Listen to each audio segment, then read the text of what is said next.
Y bien, querido amigo y hermano, en esta oportunidad te quiero llevar, continuando con la sección inaugurada hace poco de los hombres de Dios o grandes hombres de Dios, aquellos que dejaron una huella. En esta oportunidad la biografía de Charles Spurgeon, vida y ministerio del príncipe de los predicadores. Es considerado por muchos como uno de los predicadores más grandes de la historia. La vida y el ministerio de Charles Spurgeon realmente son inspiradores. Así comienza esta biografía que voy a leer. Charles Spurgeon fue llamado el príncipe de los predicadores. Llegó a predicar a audiencias de más de 20.000 personas sin micrófono. Fue uno de los hombres más importantes de su tiempo y su pensamiento e influencia llegan hasta nuestros días. Se lo considera hoy el predicador más extraordinario de su época. Charles Spurgeon nació en el pequeño pueblo de Kelvedon, Essex, Inglaterra, el 19 de junio de 1834. La madre de Spurgeon tuvo 17 hijos, 9 de los cuales murieron en la infancia. Su padre y su abuelo fueron ministros inconformistas, lo que significaba que no eran parte de la Iglesia de Inglaterra. Spurgeon, ahora como un genio autodidacta, creció leyendo libros como El progreso del peregrino de John Bunyan y El libro de los mártires de John Foxe. Así que los mártires y los perseguidos fueron sus héroes de la infancia. Spurgeon nunca obtuvo un título universitario, probablemente por no ser anglicano, pero vivió en Cambridge por un tiempo y allí se dedicó al estudio personal. Fue asistente de enseñanza y se instruyó brevemente en griego. Sin embargo, a pesar de su escasa educación formal, fue uno de los autodidactas más interesantes de su época. Valoraba profundamente el estudio, especialmente el de los teólogos y pensadores puritanos, de quienes recopiló más de 1.000 obras. Era tal su pasión por la lectura y por el aprendizaje que su biblioteca llegó a superar los 12.000 volúmenes. Normalmente leía 6 libros por semana y podía recordar lo que había leído y dónde lo había leído, incluso años después. El predicador adolescente. A los 15 años Spurgeon rompió con la tradición familiar y se convirtió en bautista. Siempre contó que su dramática conversión fue fruto de la casualidad, por lo que se convirtió en bautista. Vale la pena recordar que gran parte de las iglesias protestantes de la época bautizaban a los niños. Spurgeon llegó a la conclusión de que esta práctica no era bíblica y esto lo impulsó a bautizarse y a unirse a una iglesia bautista. Siendo aún un adolescente, Spurgeon comenzó a predicar en las zonas rurales de Cambridgeshire. Luego se convirtió en pastor rural, en la aldea de Waterbeach. Allí se convirtió en una celebridad. Escuchar a Spurgeon durante este tiempo podía llegar a ser curioso, ya que tenía una apariencia muy joven, pero su predicación era madura y profunda. Su energía, su voz y su capacidad oratoria le dieron mucha reputación, lo que hizo que un año y medio después de convertirse en pastor, y con tan solo 19 años, lo invitaran a Londres a predicar en la histórica capilla New Park Street. La congregación, que tenía solo 232 miembros, quedó tan impresionada con la predicación de Spurgeon que votó para que el joven predicador se quedara enseñando allí durante otros 6 meses. Lo paradójico es que Spurgeon nunca creyó que la congregación se encariñaría con él, así que pidió que solo le aceptaran la invitación por 3 meses. Sin embargo, Spurgeon se quedó el resto de su vida en Londres, y la pequeña iglesia que lo invitó a predicar por medio año se convirtió, bajo su liderazgo, en una iglesia con más de 5.600 asientos. Esta iglesia sería la congregación protestante más grande del mundo en la época. El gran predicador. Tan pronto como empezó a predicar en Londres, empezó a ser invitado por todo el país. Ninguna iglesia parecía ser capaz de acoger a la gran cantidad de gente que venía a ver al predicador del momento. Habló en los mejores salones de Londres y a los públicos más diversos. Aunque este éxito vino cargado de controversia, debido a su popularidad sus sermones eran publicados en diarios tan importantes como el London Times y hasta en el New York Times, lo que lo ponía en el centro del debate público. Los protestantes más conservadores criticaban su estilo dramático al contar historias de niños moribundos o pecadores arrepentidos, Criticaban el hecho de que caminara en la plataforma o que usara el drama para ilustrar sus sermones.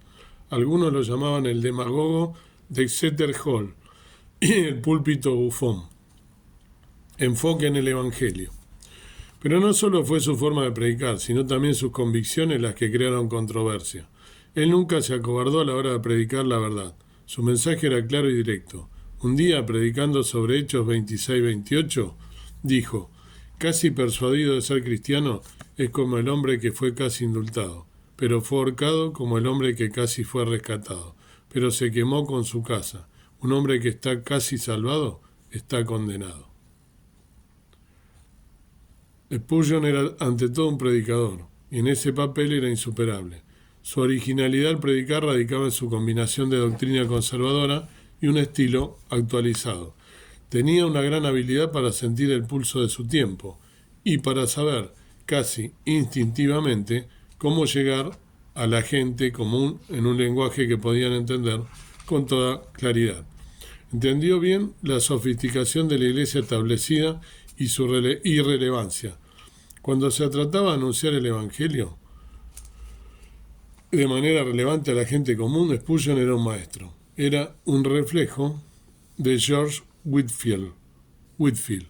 Los sermones compilados por Spurgeon durante su ministerio en el Tabernáculo Metropolitano llenan 63 volúmenes.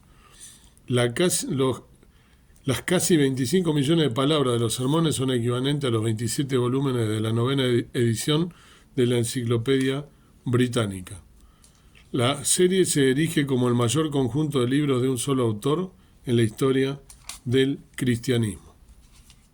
Spurgeon creía en la oración. Cuando la gente caminaba por el Tabernáculo Metropolitano, Spurgeon los llevaba a una sala de adoración en el sótano donde la gente siempre estaba de rodillas intercediendo.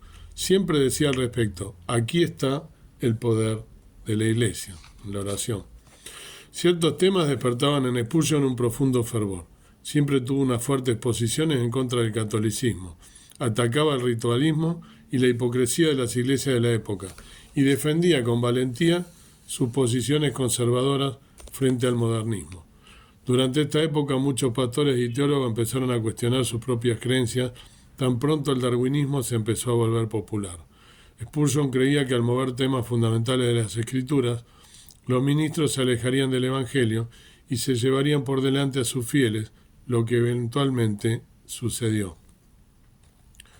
Voy a leer los Hechos 26-28, que fue lo que al pasar dije entonces. Decía: entonces Agripa dijo a Pablo: por poco me persuades a ser cristiano, para entender lo que había dicho antes, ¿no?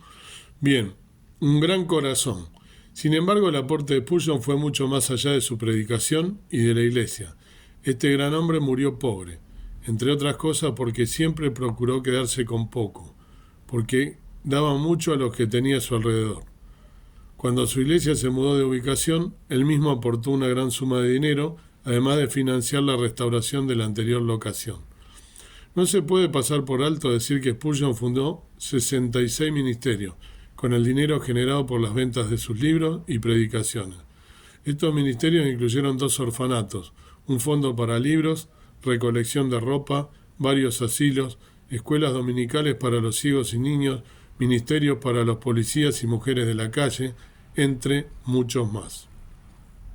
Apartó la mayoría del dinero para la construcción del Pastor College, abierto en 1855 y que continúa funcionando hasta nuestros días. Allí ayudaba a los estudiantes necesitados y aportaba para el sostenimiento del lugar.